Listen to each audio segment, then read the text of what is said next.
Howard, hello Philippines, hello Cyprus. So may concern si kababayan. Sabi po niya, ma'am, safe po ba ang Cyprus? Bakit naman ang sahod ng Cyprus same lang po sa Middle East? Every Sunday po ba may day off? So yun nga po guys, actually po kung bakit ang Cyprus is ang sahod is same lang sa Middle East.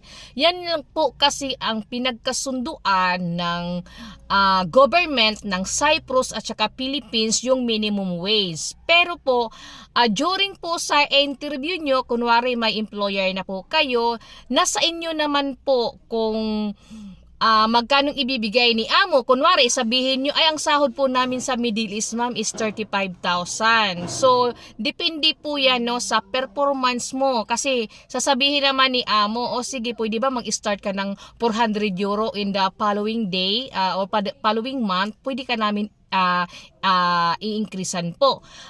Every Sunday po, di-off po yan.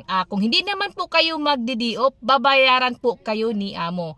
About naman po sa mga employer, mas matapang pa nga po ang mga katulong pag dumating na sa Cyprus, sila pa ang siga. Yung amo po ang makikisama sa mga katulong. Mababait po, wala akong masabi, mababait po ang tao. Depende naman po yan, may mabait, may masamang tao, katulad din ng Pilipino. Ganun lang guys at maraming salamat po.